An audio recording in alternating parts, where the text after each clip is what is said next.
Les 10 objets qui ont touché le corps de Jésus et qui existent encore aujourd'hui. Il y a 2000 ans, certains objets sont entrés en contact direct avec le corps de Jésus, sur la croix, dans son tombeau, et lors des moments qui ont changé l'histoire de l'humanité. Aujourd'hui, nous allons vous dévoiler quels sont ces objets conservés jusqu'à nos jours. Même après des siècles de guerre, de destruction et de silence, ils existent encore et soulèvent une question fondamentale. Jusqu'à quel point ces vestiges prouvent-ils que l'histoire de Jésus a véritablement eu lieu? Mais avant de vous les montrer, abonnez-vous à la chaîne pour suivre d'autres vidéos comme celle-ci. En l'an 326 après Jésus-Christ, une femme d'environ 80 ans parcourut plus de 2000 km depuis Constantinople jusqu'à Jérusalem. Hélène, mère de l'empereur Constantin, arriva dans une ville qui avait été entièrement redessinée par les Romains 200 ans plus tôt.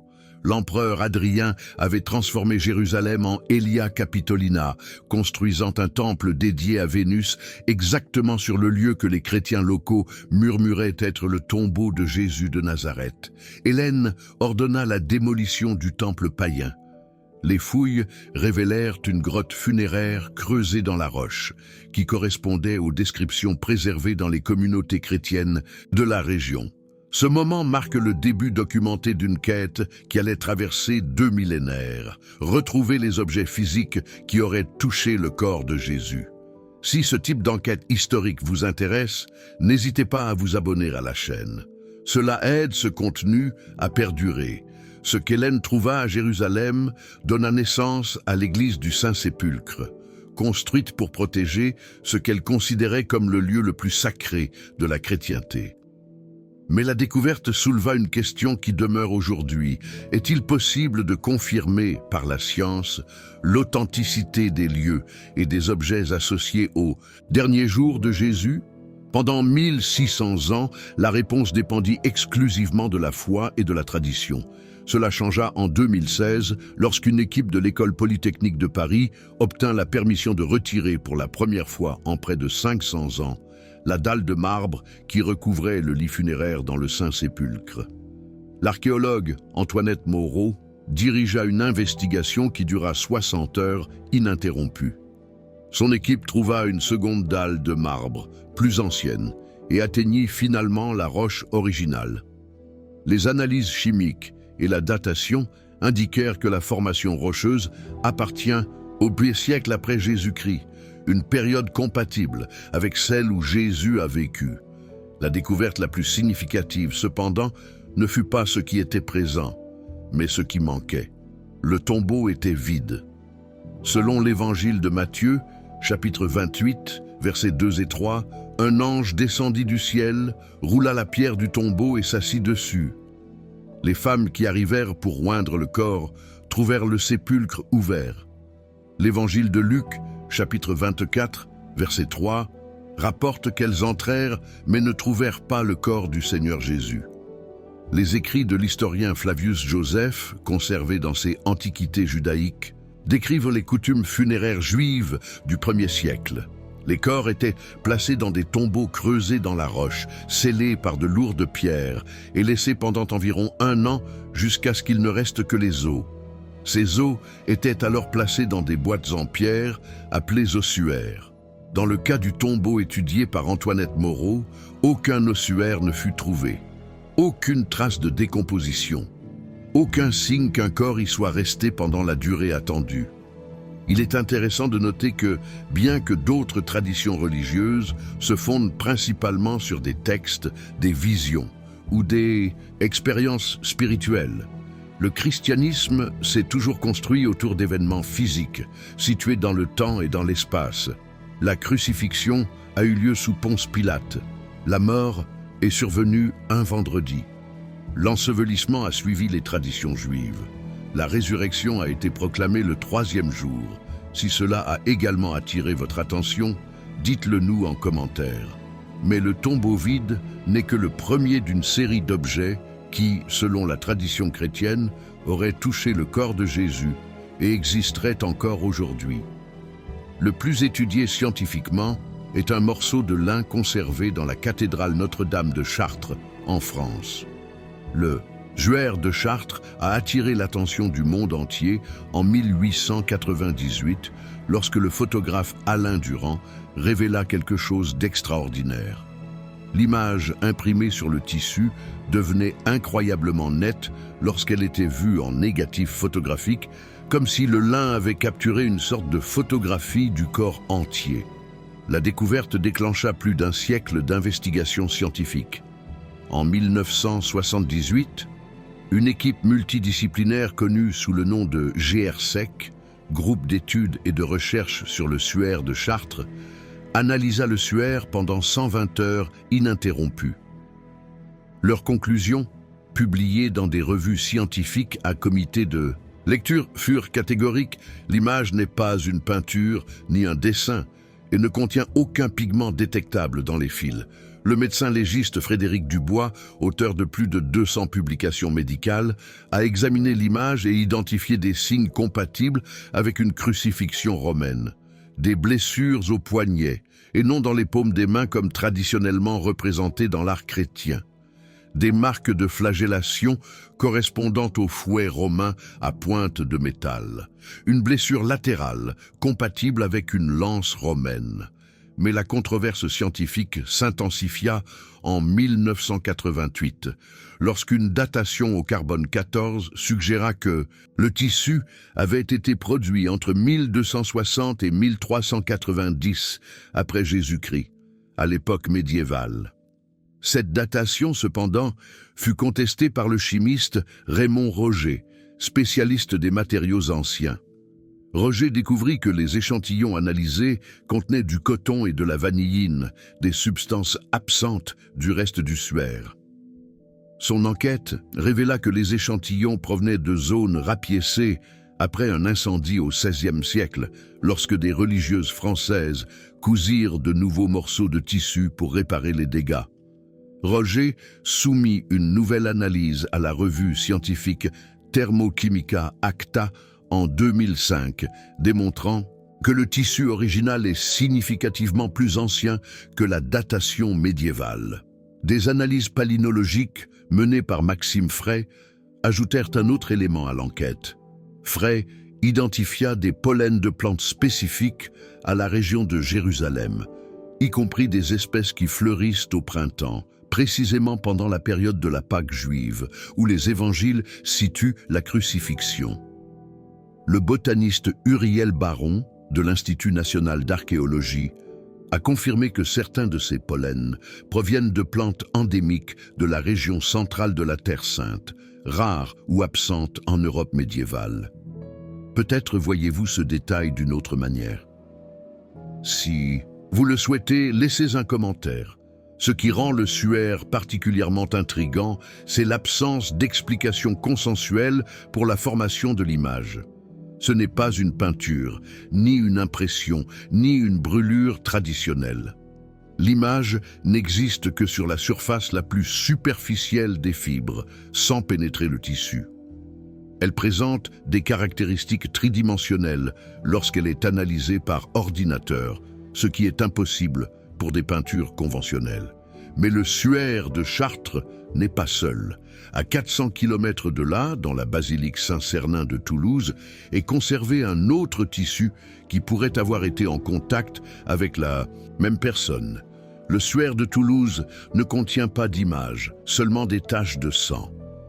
Selon la tradition, ce linge a couvert le visage de Jésus immédiatement après sa mort, avant l'ensevelissement définitif. L'évangile de Jean, chapitre 20, verset 7, mentionne que Pierre et Jean trouvèrent le linceul, mais que le linge qui avait été sur la tête de Jésus était plié à part.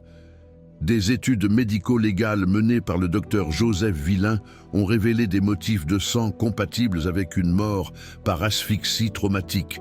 Les taches correspondent à du sang qui a coulé du nez et de la bouche d'une personne en position verticale, puis horizontale, et enfin inclinée de 60 degrés vers le bas. Cette séquence est précisément compatible avec une crucifixion romaine. La victime luttait pour respirer sur la croix. Le corps était descendu et placé à l'horizontale, puis incliné pour le transport.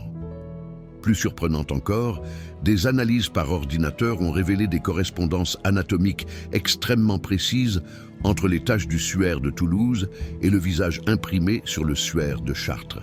Les deux tissus semblent avoir été en contact avec le même individu. Tous deux contiennent du sang de type AB, rare en Europe médiévale, mais plus fréquent au Moyen-Orient ancien. Il est fascinant de voir comment ces objets ont résisté à des siècles de guerre, d'incendies, de pillages et de révolutions sans perdre leur pertinence. Comme si la matérialité préservée de ces vestiges continuait d'exercer une force qui va au-delà de la vérification scientifique, touchant quelque chose de profondément humain sur le besoin de connexion physique avec le transcendant. Ce que ces premières découvertes suggèrent, c'est qu'il existe, dispersé à travers le monde, un réseau d'objets qui pourraient avoir touché le corps de Jésus. Certains résistent à l'examen scientifique. D'autres soulèvent plus de questions que de réponses. Mais tous partagent une caractéristique commune. Ils continuent d'attirer l'enquête, la dévotion et la controverse 2000 ans après les événements dont ils auraient été les témoins. Si vous aviez déjà remarqué cela, dites-le en commentaire. En 1856, l'archéologue français Charles Rohaut de Fleury a lancé le projet de catalogage le plus ambitieux jamais entrepris sur les reliques chrétiennes.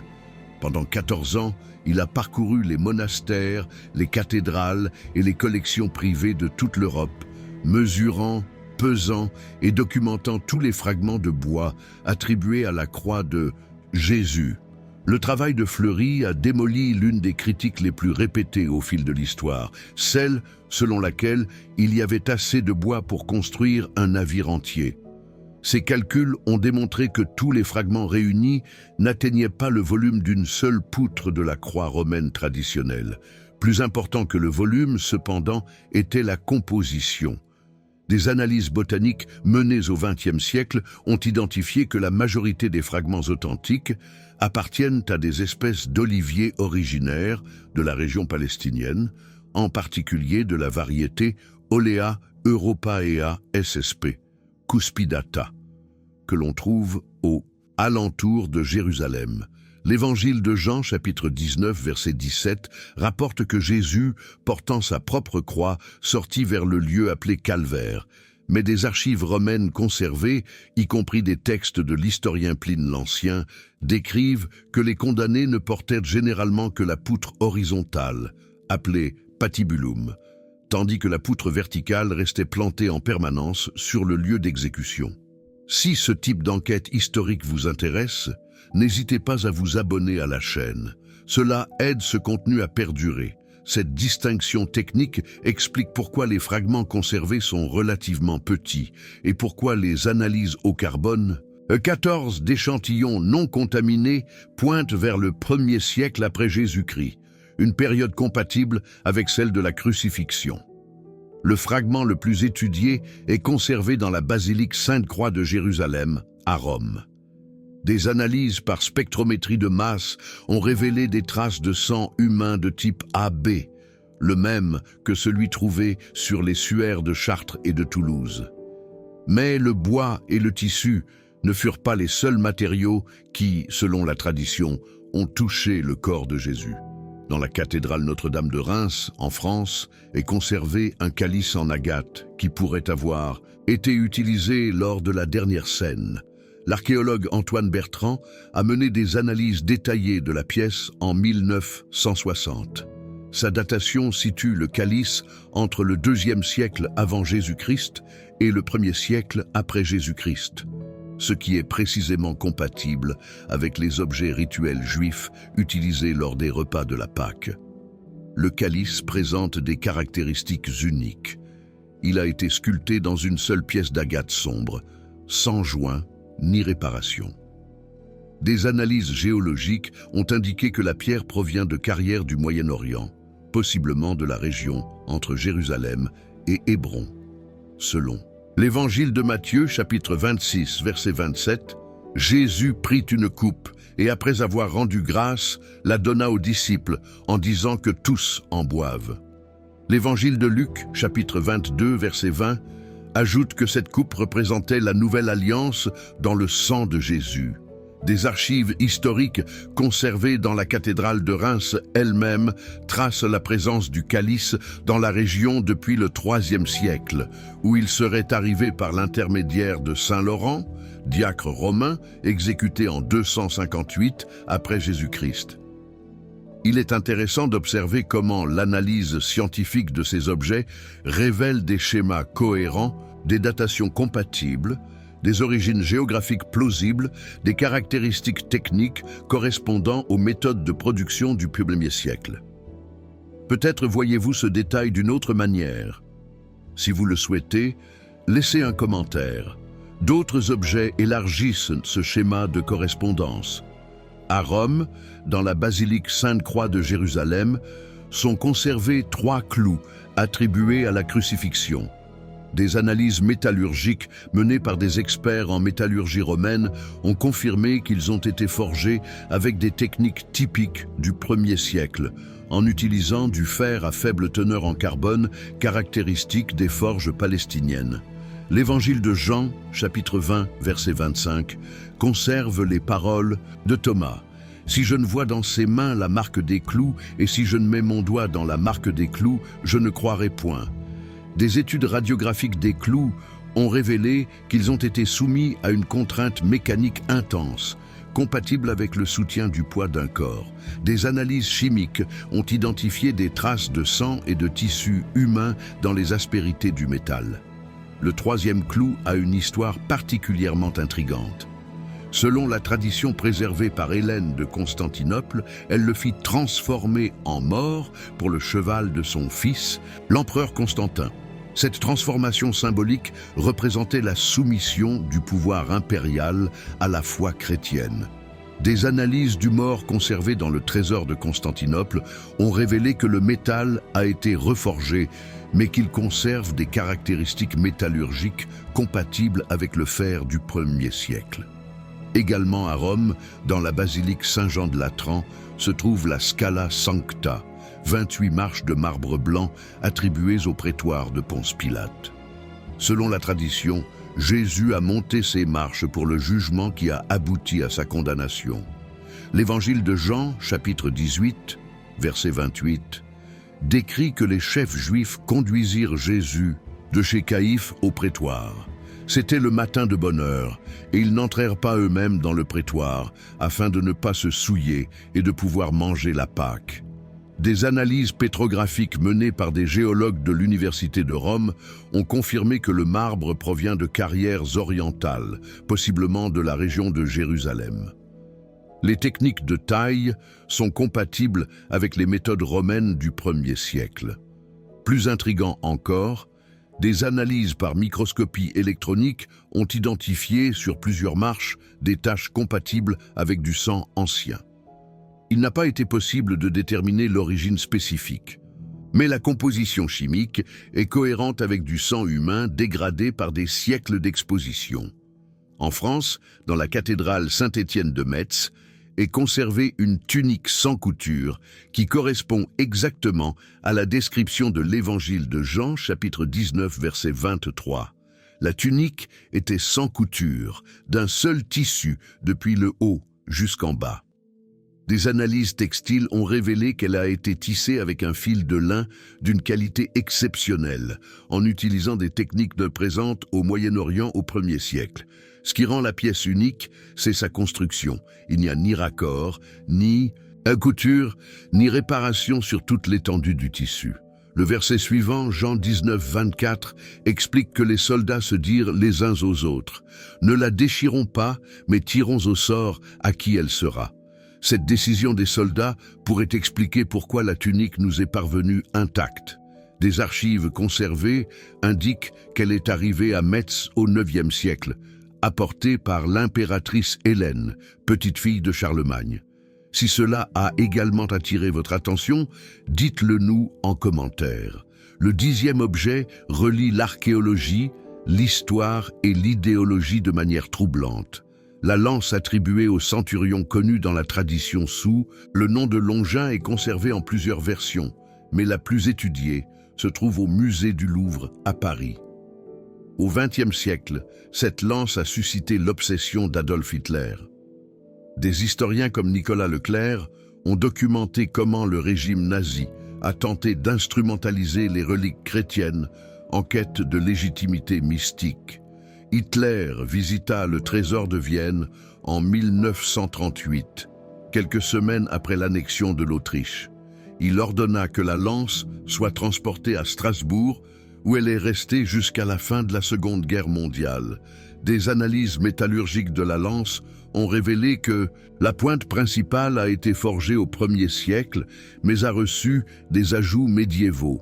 La composition du fer est compatible avec les techniques romaines et des études radiographiques ont identifié un petit fragment métallique incrusté dans la lame que des analyses spectrographiques ont suggéré être un clou. L'Évangile de Jean chapitre 19, verset 34, rapporte que l'un des soldats lui perça le côté avec une lance et aussitôt il en sortit du sang et de l'eau. Ce détail médical a intrigué les médecins légistes. La séparation entre le sang et l'eau est compatible avec une rupture du péricarde, une condition qui peut survenir après une mort traumatique prolongée. Il est révélateur de voir comment ces 10 objets ont résisté à 2 millénaires de transformations historiques sans perdre leur pertinence. Ils ont traversé la chute de l'Empire romain, les invasions barbares, les croisades, la réforme protestante, les révolutions scientifiques et les 2 guerres mondiales. Plus que leur éventuelle authenticité matérielle, ce qui impressionne, c'est leur permanence symbolique. Ils représentent des points de contact entre le visible et l'invisible, entre ce qui peut être mesuré par la science et ce qui ne peut être accessible que par la foi. Les analyses scientifiques peuvent confirmer des âges, des provenances et des compatibilités historiques. Elles peuvent identifier du sang, des tissus et des traces matérielles. Mais elles ne peuvent pas prouver que ces objets ont touché Jésus de Nazareth. Ce qui ressort clairement, c'est qu'il existe, dispersés à travers le monde, des vestiges matériels dont l'antiquité, la provenance et les caractéristiques sont cohérentes avec les récits évangéliques. Ce ne sont pas des preuves définitives, mais ils ne peuvent pas non plus être facilement écartés. Si vous aviez déjà remarqué cela, dites-le en commentaire. Le christianisme a toujours été une foi profondément incarnée qui s'exprime dans la matière, dans le corps, dans l'histoire concrète. Ces 10 objets représentent cette caractéristique fondamentale, la croyance que le transcendant s'est fait physique, tangible, présent dans le temps et dans l'espace. 2000 ans plus tard, il continue d'exercer une fascination sur les scientifiques, les archéologues, les historiens et les gens ordinaires. Il continue de provoquer des enquêtes, des controverses et des réflexions sur les limites entre la foi et la raison, entre le matériel et le spirituel. En fin de compte, la question demeure, est-il possible de toucher, encore aujourd'hui, la matérialité de l'événement? Qui a donné naissance au christianisme? La réponse n'importe peut-être pas autant que la quête elle-même, qui révèle quelque chose de profondément humain sur notre besoin de connexion physique avec ce que nous considérons comme sacré.